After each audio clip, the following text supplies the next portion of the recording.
Welcome to The Inquiry. I'm Gregory Harms. This will be the first episode of my podcast, if it indeed is a podcast. I've been told it's not a podcast. I've been told it is a podcast. Am I a YouTuber? I'm posting the links on YouTube, or the videos on YouTube. Am I an essayist? I don't think so. I've been told it's not a vlog. I'm not going to run you through my day. I'm not going to take you to the dry cleaner with me. I'm not going to take you to Taco Bell with me. There won't be any OOTDs on my show.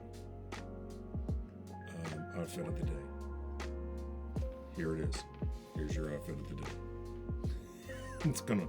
They're gonna look very similar episode to episode. This is basically my uniform: V-neck sweater, t-shirt, sport coat. That's like what I wear. So yeah, there's your outfit of the day. So one thing that's been on my mind is a friend of mine sent me a clip to it was a guy promoting a blog, a new podcast. You know why right-wing podcasts have like an insane amount of influence right now and left-wing podcasts have essentially none? It's because right-wing podcasts are like people shooting the shit. It feels like you're hanging out with your buddies. And left-wing podcasts are like going to school. Like, yeah, it could be interesting or informative, but most of the time it's boring and people don't want to be there. And he made a comment that kind of gave me pause for thought. He said that conservative podcasts tend to be more conversational in nature, and the progressive liberal podcasts tend to be like going to school, you know, and that he felt that was boring, and he might have a point there. And that he and four dudes are gonna, spice it up and swear a lot and kind of get in your face, and they got a very sort of edgy style. It's not my personal style. It's not my personal taste, but whatever, it's fine. But it got me thinking, like,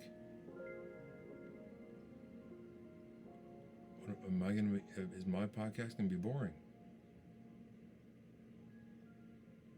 And I think maybe, but to him, maybe it will be boring. Because why is this?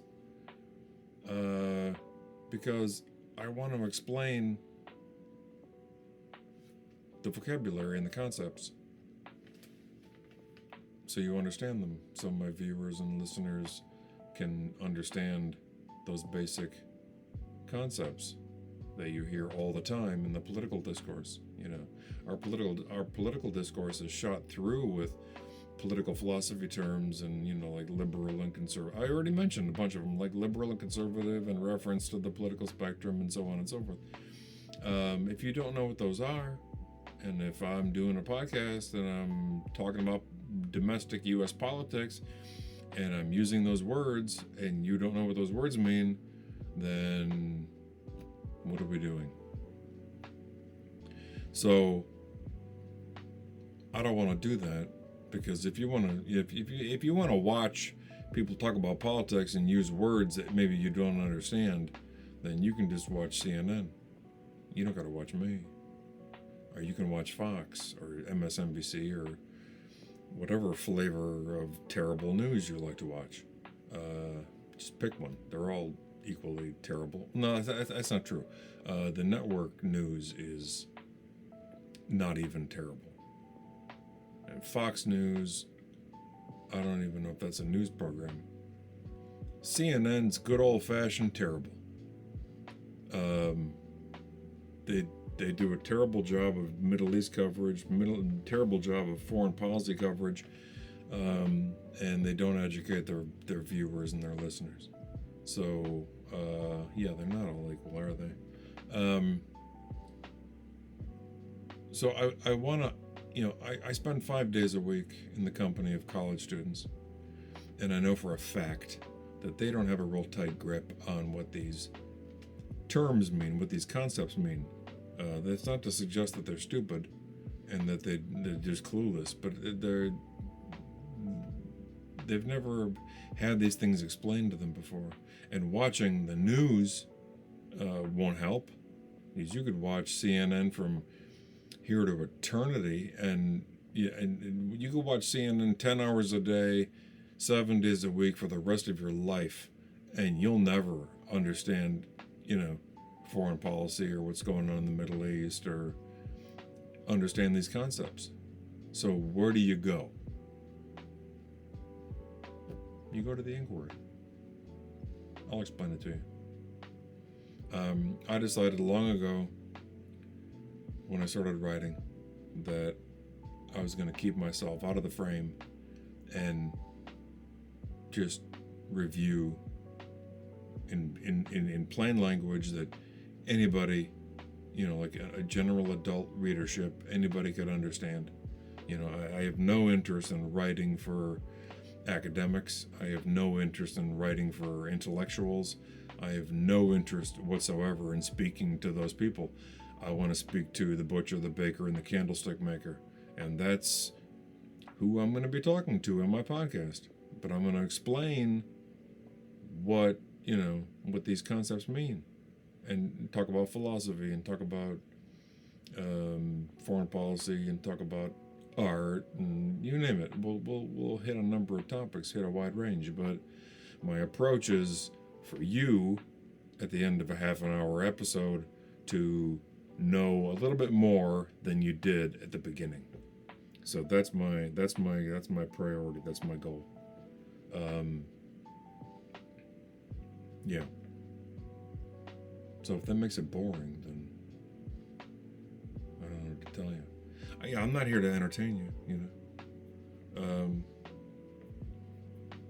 I've been told I should be entertaining, but I don't think I am.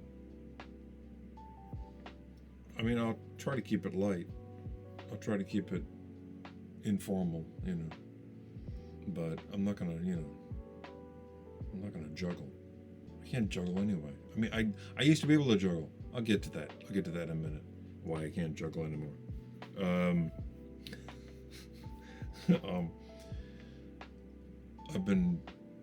I was asked by another friend if I've curated my background.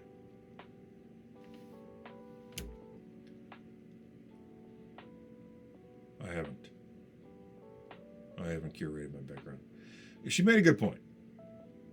Let's call her Kate.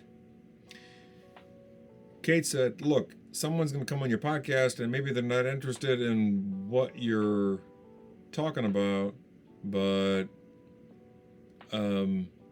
they see something on your shelf, like they see a David Bowie record, and be like, oh, he listens to David Bowie. He talks about politics, but he's also, maybe he's going to talk about, David Bowie or something, or whatever. As you can see, I have not curated my background. That's what those shelves looked like a week ago. That's what they looked like a month ago. That's what they looked like probably a year ago. There's more books on them now, but that's basically what they looked like. And they don't really change much. A little bit here and there, but add a book, move a book, rearrange stuff. But I mean, that's basically, they get the idea. I didn't curate my background. How did I get into what I'm doing? Getting to know you, getting to know all about you. I don't know how far to take you back. My background's in philosophy, and that's what I teach. I was doing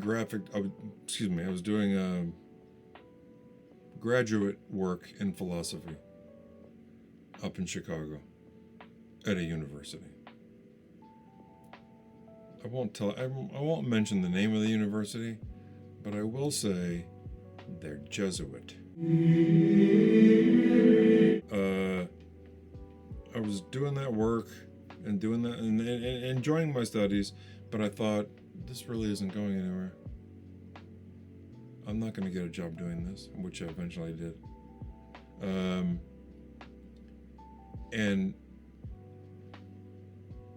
so I thought, and if you can explain this to me, I'd love to hear it. But this is a younger version of Gregory. This is a Gregory in his mid-20s. He decided he was going to go to art school. I know what I'll do. I'll go to art school and be a painter. So that's the decision I made. I went to art school. I ran that by my parents, and they were rather supportive of my insane idea to go to art school and be a painter. I think they were just delighted that I wasn't in prison. So I think the bar was about that low. Where they're like, well, he's not in the joint, so, art school would be great. So Gregory goes to art school. I won't say where, but I will say the art school is connected to a rather large museum. And it was there that I discovered rather quickly that I wasn't a very good painter. In all fairness to myself, I didn't really push the painting hard. Like I don't think I took it hard and took it far enough, But it just didn't feel right. I didn't feel like, yeah, this is where I belong. I'm doing the right thing. It just didn't click. You know what I'm saying? But I fell in love with graphic design. And that clicked, and I felt like, wow, I really like this. I'm studying typography and typesetting and graphic design, and I was good at it, and that clicked. And furthermore, I could make a living doing that, which I did for a number of years.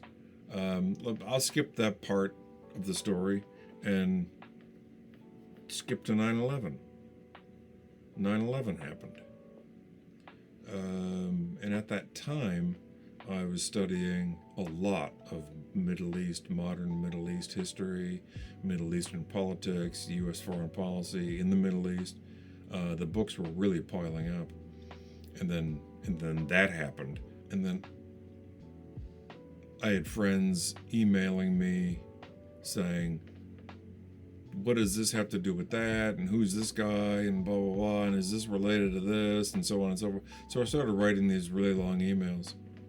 And I started writing the same email. So I thought, I know what I'll do.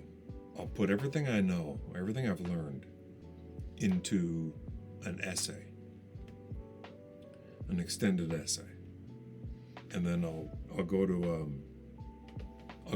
Kinko's. Or, I don't think they have Kinko's anymore, but like Office Max or one of these places. And I'll print it out, make it look nice, and I'll give it away at Christmas. That was my plan.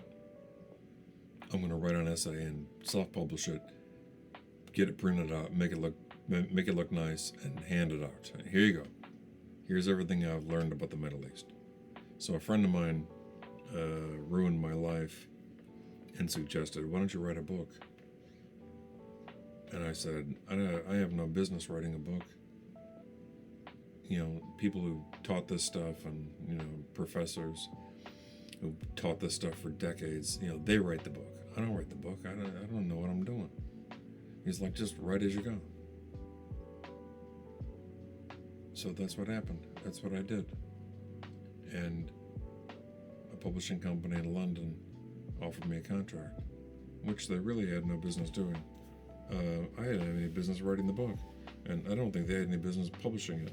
But I wrote it, and they published it, and it's enjoyed. It's not like Harry Potter, but Its success went way beyond anything that I thought it was going to achieve. This started at Kinko's, mind you. So my expectations were quite modest. My hopes were modest. My aims were modest. And then the first book came out, and then I just kept on trucking, I don't think I picked my head up for 12 or 13 years. And then I started teaching. I teach philosophy. I think I mentioned that. And that's what I've been doing for about 12 years now, is teaching philosophy. And then my students have been on my case for years to do this, to start a podcast. And I didn't really want to do a podcast. But it just, I got to the point where I'm like, maybe this would be a good way to share what I've learned and kind of bring the classroom maybe to the public. It's not quite the same, but I mean, we'll talk about some of the same things. I'll definitely widen the scope of what I talk about. I do go off on a lot of tangents in the classroom. All my students know that.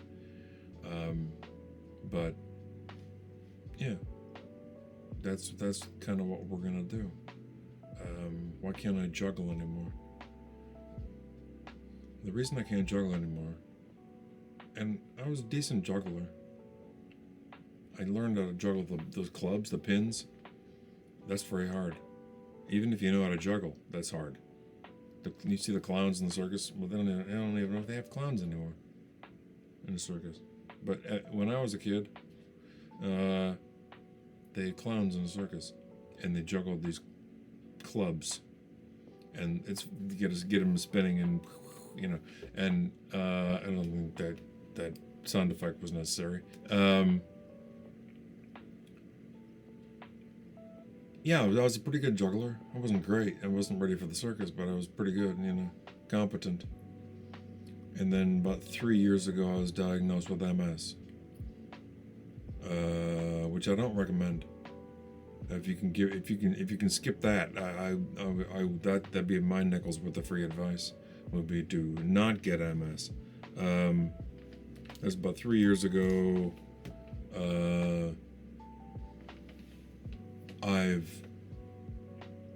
I can't even walk anymore. I can stand up and kind of move around if I got something to lean on, and I need help and stuff. But it's from the neck down. I'm kind of a mess. I mean, sitting here talking to you, you can't even tell. But if you saw me get out of this chair and get to my wheelchair, it's not pretty. I'm not telling you that as like a sad story. I'm not telling a tale of woe. That's just how it is, But I've been very lucky, if that's the word. I've been lucky that from the neck up, I seem to be able to continue to do my work, continue to teach, continue to write, continue to do research. I should be working on a new book, but I'm too busy being a YouTuber these days. So, yeah.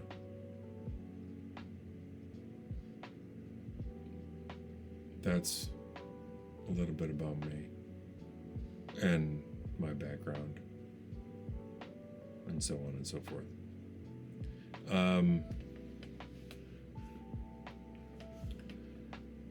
So that's what we're going to be doing. I want to talk about politics, culture, and philosophy. And I'll try to mix it up. a little bit. I've got the Star Trek theme song stuck in my head.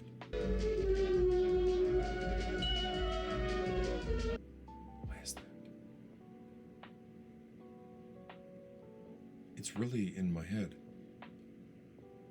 And then a family member had me listen this morning to Nothing Else Matters by Metallica, but there's a Gregorian chant version of it. It's like these monks doing chant, and they're doing Metallica, so I had to listen to that. So that's stuck in my head too. So I kept bouncing back between Gregorian Metallica and Star Trek. I should do a podcast on it. I should do a whole episode on Star Trek. Because I have a lot to say about Star Trek. I think more people should watch Star Trek. Like Deep Space Nine and Voyager and The Next Generation and Strange New Worlds and Discovery. I think, yeah, it's a very enriching. It's a very enriching show, I think. They're not equally great, but I mean, Next Generation's really great. I should do a podcast episode on that. So maybe we'll think about that. We'll put that in the works. I also want to talk about Stoicism, because that is getting a lot of attention lately, the Stoics. And I learned about some lady who's really famous now, and she's basically repackaged Stoicism, and like Oprah is sending her flowers and stuff. So I want to talk about Stoicism. I want to do an episode on that and talk about Epictetus. That's my guy. You can get your Stoicism anywhere. You can get it. You can go to Marcus Aurelius. You can go to Seneca. But Epictetus is my guy. So we're going to talk about Epictetus. I'm definitely going to do an episode on that. I'm not sure about Star Trek. Definitely Epictetus. Definitely Stoicism. We're definitely going to do an episode on that. What else? That's about it. Yeah. So, thank you all for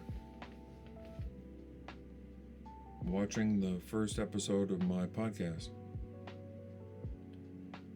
And, yeah, I think it's going to be a lot of fun.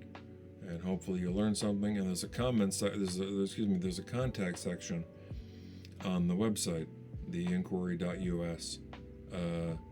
If you get a question ever about anything really, just fill out that quick contact form and send me your question, what's on your mind. Or you just email me, gharms@gmail.com, and send me a question, what's on your mind. Or maybe you got an idea for a podcast episode. You can let me know what your thoughts are, and I'll think about it, and maybe we could do it. We could make this kind of a collaborative thing. I guess interactive would be the right word. Yeah, I would enjoy that. So let me know what's on your mind. Send me your questions, and fill out the contact form on the website, or send me an email. Either one. And yeah, we'll do that. Okay. Thanks, guys. And is that a microaggression? I'm not supposed to say guys. I don't mean it like gender guys. I just mean like guys. Like if I see, I don't go to the gym anymore, but if I see like a group of ladies that are like seniors, and I'm like, hey guys, is that a microaggression? I don't know if it's a microaggression. I don't mean that. I don't mean that as a thing. I just be like, hey guys, maybe if it's a microaggression. I don't know. Maybe you can send me a comment about that. You need to cool it on the microaggressions. Quit using guys.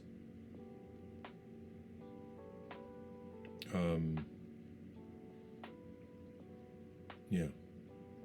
I got accused of microaggression once in a classroom. This woman, she learned English was her second language, and she spoke it perfectly. And I said, wow, your English is, I was complimenting her English. I'm like, I can't detect anything. It's you've really perfected, you're perfectly fluent, I'm going on and on. Not on and on, but, and then she accused me of a microaggression. I'm like, wait, why is that a microaggression? And she didn't have a real compelling answer. But I thought, okay, when I'm in the Palestinian West Bank and I say something in Arabic and a little Palestinian grandma compliments my pronunciation, is that a microaggression? I asked her, is that a microaggression? No, that wasn't a microaggression. If it's a Palestinian grandma doing it in the Palestinian West Bank, complimenting my Arabic, not a microaggression. But if I compliment her English, it's a microaggression. So this is funny. I think they were married. Her wife, during the break, took issue with her criticizing me for a microaggression.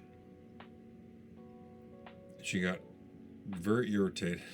The wife got very irritated with this woman for getting on my case about microaggressions.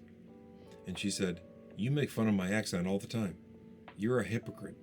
And she just read of the riot act. So she apologized. I don't know why I brought that up.